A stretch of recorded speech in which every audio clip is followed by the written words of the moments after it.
Right, and speaking of that, let's head on back out to the National Civil Rights Museum, where our April Thompson and Alex Coleman are standing by live with a couple of other guests.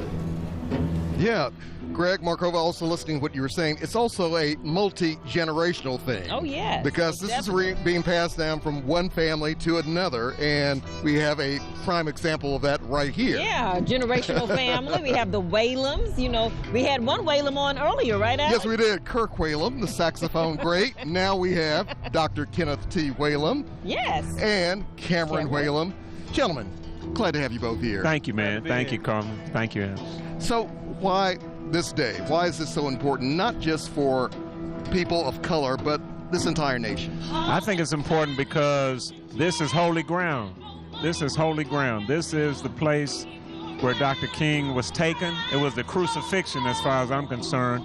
And I think his blood is still crying out from that balcony over there. It's important for the world because Memphis is the center of it, and because it allows us as Memphis to lead the world into economic justice and reconciliation. That's why it's important to me. And Kameron, you're younger, and they're talking about getting the young people to recognize and to be a part of this. Why is it important for you? I think it's important for people, well, me as well, but just to know exactly what happened as far as, you know, he didn't just die, you know what I mean? He was murdered here, and it's important to know the difference between today and his birthday in January, just so you can see and recognize what he really went through and what happened.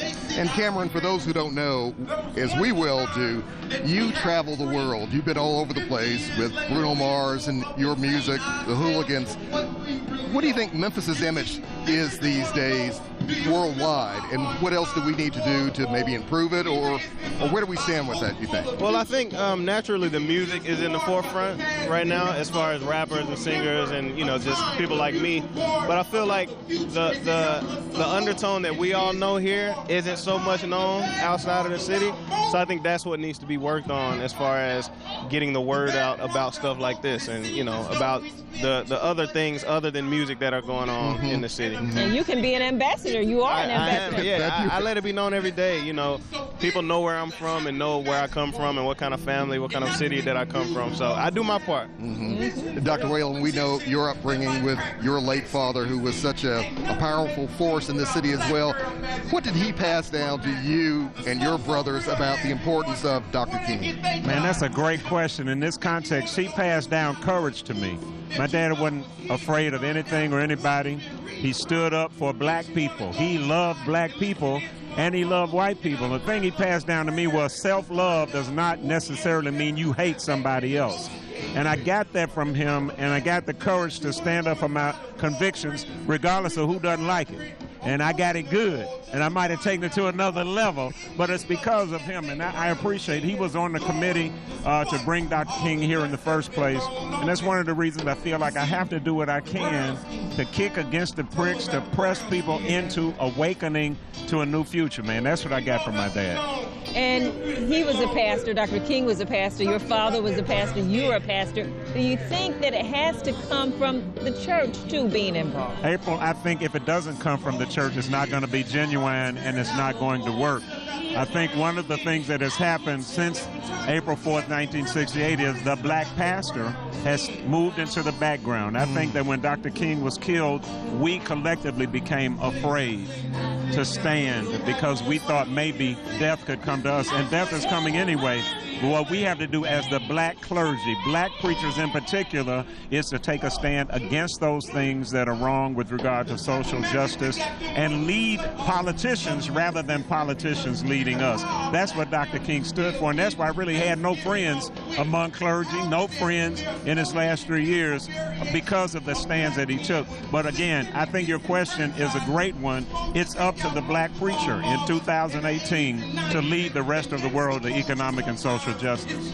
And also, Kameron, they say the young people have a role to play and to be involved. And we see so many young people out here today, but there's so many more, I guess, that you can take a stand. Yeah, again, I think things like this are, it's been packed all day across the city, and it's going to continue to be packed. So I think things like this, where people can show, like, you know, this is going on. I'm a young guy, I'm 28.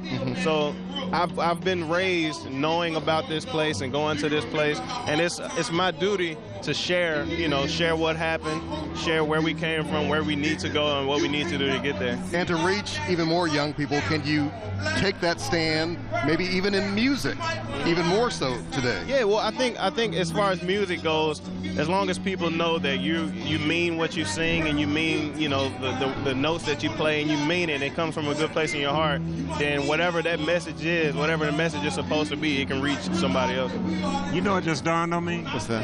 Memphis is the mountain. He said, I've seen the mountaintop. Memphis is the mountain, man. We are the highest point in his trajectory. We're the highest point in his earthly trajectory. It's up to us to be the mountain, man, and lead the rest of this nation and the rest of this world to the place that he was trying to get to, man. It just dawned on me when Kameron was talking. We are the mountain, man. Memphis is the mountain. And just from that, from your leadership and from your father's leadership, where do you see us as a city going, and where do we need to go? Well, we've got to move past our fear, and I see us moving past our fear. Dr. King talked about faith. Faith is forward action in trusting him. F-A-I-T-H, forward action. He said you got to keep moving forward. They kept beating him down. He was in Chicago. They threw stones at him, bottles at him.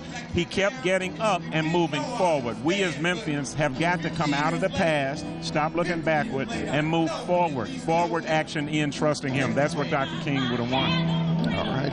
Dr. Whalum, Kameron Whalum, thank you very much.